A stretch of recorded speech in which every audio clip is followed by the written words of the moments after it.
Hey everyone, Eggman here with another video, and to celebrate the release of BT19 today, we have our first BT19 deck list. I know I've dropped the ball. I know this release kind of snuck up on me, but we've got nationals in 2 weeks. I've been focusing on that, and it should be fun. And I just wanted to just start talking about BT19 and my thoughts with probably one of my favorite decks from the set. It is the Magenta Villainous kind of archetype that we have, and it's really cool. I like the idea of what Villainous is. When the original kind of trait keyword dropped a couple sets ago, and I mean a lot of sets ago, it wasn't super good. It didn't have a leader behind it, and it was just kind of neat.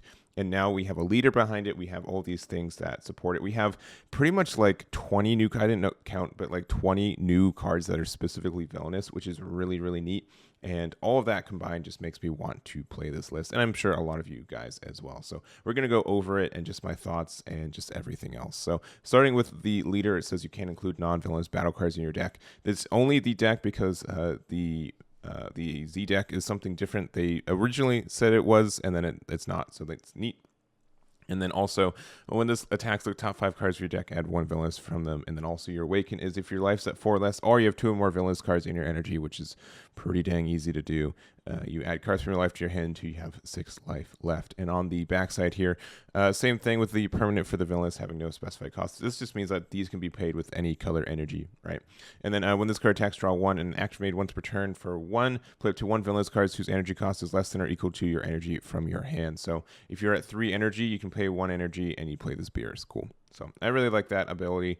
It does let you swarm a little bit. And in a deck that you want to try to play as many villainous cards a turn that you can to try to pop as many of these discards, I think it's very strong there. So going over this, and like the biggest thing for this deck is that you want to try to use your cards to make your opponent's discard. And the biggest thing is trying to play it on your opponent's turn, which there's not a lot of ways to do it. The biggest way is I would say almost cheese way, where playtime's over, counterattack if your leader card's black, which we are, negate the attack and play up to 1 black battle card at any cost of 1 from your drop area with its skills negated for the turn. So the current ruling, and I have checked this for sure, and it could change for real, but right now, as of today, if you play a card with Villainous or activate a Villainous X card, your opponent discards a card from your hand, you negate this skill for the turn, right? So if you play this playtime's over and you play one of these King Gurmi's Villainous threats, it has its own effects negated, but what the Villainous cards do is they check the trait, so you are still playing a Villainous trait card, which means that you get to use the abilities of all the other Villainous cards that are on the board to make your opponent's discard. So is it worth it? I don't know yet, but I wanted to include it because it's something that works right now and is one of the few ways you can trigger Villainous on your opponent's turn. The other way is with Golden Freeze a Villainous threat, so counterattack. You can get the attack for 1 if you have 1 or fewer Villainous cards in your battle area. You get to play this, which is a real shame. I get why they want to try to rein this in, but I don't think it's too busted as in a thing. Which means that you could play like a Golden Freeze, negate the attack, they swing, combo with it, and then on another attack, play another one. So that's something for you. And then, yeah, during your opponent's turn, reduce any cost of this card in your hand by 1. So you can proc the stuff. Actually, you'd have to combo off the card that wasn't Frieza, so you could get this new Frieza's Villainous to trigger, because it's a hard once per turn for these kinds of effects. So that's something else. Anything else that really just plays something is more or less not once per turn. The only other way is like Bio Broly here. So when this KO, play this card from your drop in rest mode, which means that if they decide to KO this, it comes back for free, which means you played it on your opponent's turn, which means you trigger all of your other villainous things. So that's kind of nice there. So I think this Bio Broly is good, especially 20k dual attack is very strong there. And that's it. The only other thing that you can do is you can use Villainous Counter-Strike. Your opponent has a skillless battle card in play for the activate battle, which I don't think you can play this without... I don't know if you can just play this for 1. I have to recheck. I can't remember, actually, if you can play this for 1 just to make your opponent discard cards. You might be able to. I'll probably make a little edit there, but I don't know. I don't know if you can do that, but it's something you can play on your opponent's turn for 1. It has Villainous and its traits because of its permanent, and then if you are able to activate this, your opponent, it triggers all the other Villainous on your board. So that could be worth it. I don't know, but that is a thought there. anyways, going through our new battle cards here. We got some 1-drops, Mercenary Towel and the King Grimace. Both of them pretty much have the same thing where they draw a card, and then if you decide to draw a card, they don't have Villainous. And if you do activate the Villainous, you negate the skills for the game. So same thing for this Towel. It just means that you can only get 1 proc of it. They don't want you to be able to spam these 1-drops and use their effects here. But when this looks top 5, and they do negate this card's skills for the game, so you really get to just do one of the 2 of them, which is fine. Sometimes just playing this for 1 to make it so you trigger a Villainous is fine, and that kind of idea there. Support, and then we have a super combo, so we got to use it there. Bam. If your leader is black and your life is at 4, at least you get to draw a card. Cool. It also has Villainous in case you want to just play it for 2. We have Janemba, Villainous Threat. Activate main limit 1 if your opponent has 2 more energy, return 1 of your evil incarnates or 2 Villainous cards. Now with have the same card as your hand. Play this card from your hand. So this can be nice. It is kind of counterproductive sometimes because then you don't have anything to proc your Villainous things, which is kind of stinky. It is blue, which is important for reasons we'll talk about in a little bit. But also, if you need to, I guess, return to hand so you can play your Frieza and make them Villainous discard, that's fine. But you return it to your hand and then you proc their Villainous, so you wouldn't get this would be like a good follow-up play, I would say, most times. Even though you won't get as many Villainous procs as you'd want to, you could get some. So that's kind of nice. And you'd be able to like return your 1-drops if needed. So you do something like you'd use the effect of your Magenta for 1 on turn 3 to play one of your 3-drops. Use the effects, and then assuming you had something else there, you play this again, return them both to your hand, and then you can play like Golden Frieza on block next turn. So like there's some cute little things with it.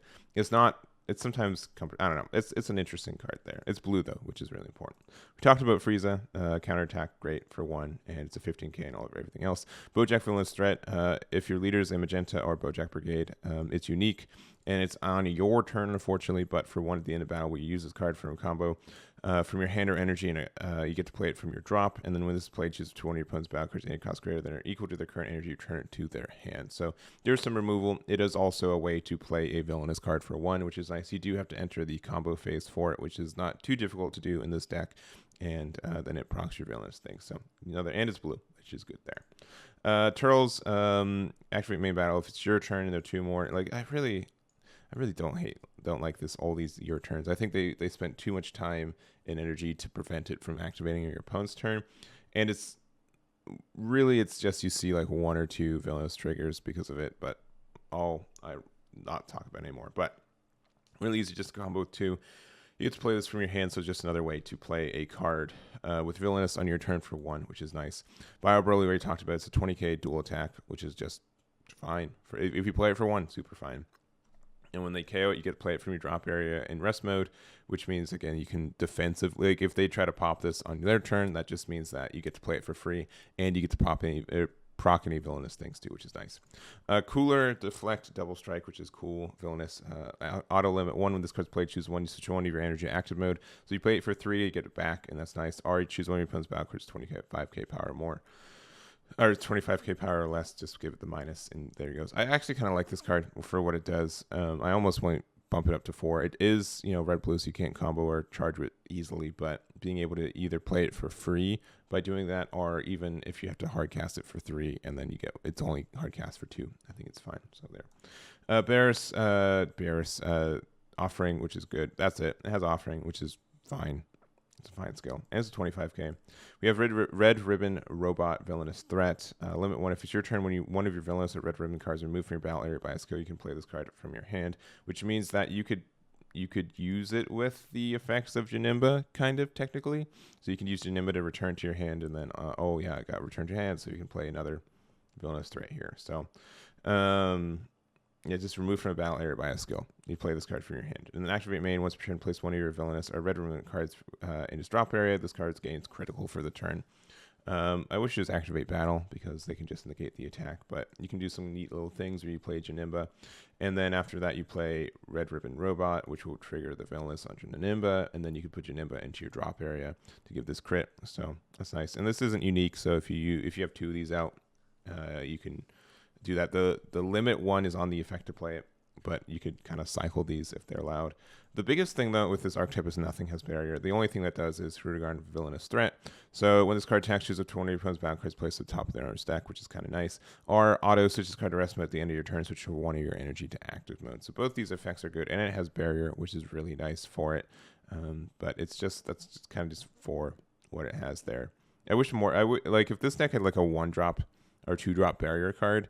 I think this card deck would be pretty insane, which is a shame that it doesn't, because you just be able to have like a continuous villainous thing that your opponent can interact with, and you don't get that until turn 4, which kind of stinks in my mind. But if you are able to play more defensive and just kind of hand destruction-y, that's good, but I think turn 4 is a little bit too late for us there. Anyways, we have that, and then lastly we have Super Saiyan Broly returning Villainous Threat.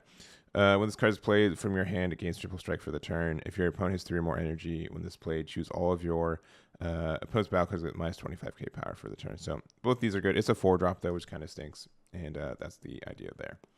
So here's just the deck. There's more villainous cards. Most of them are more just geared towards like the original archetype and less being an actual villainous card.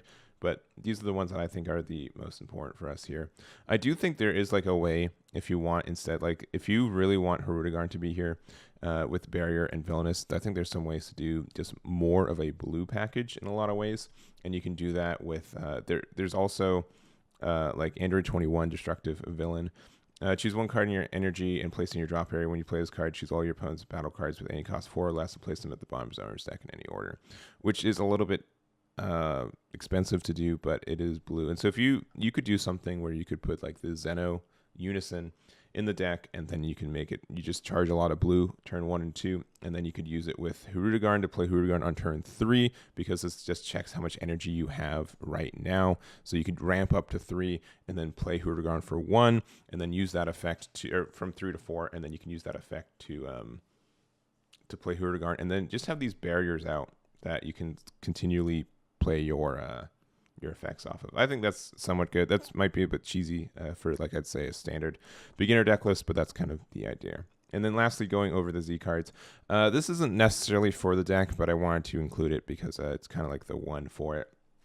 It's a really weird card. It's like a counter to the deck that was made for it. But if you have villainous card, choose as a no specified cost in any area. When this played, you may choose 1 villainous card, place in your owner's drop. If you do, this gets plus 10k and double strike for the turn. So for 1, it's a 20k double strike. You have to pop your own guy. And if you do pop it, then you can use the robot to play it for free, which is great. And then it gets villainous.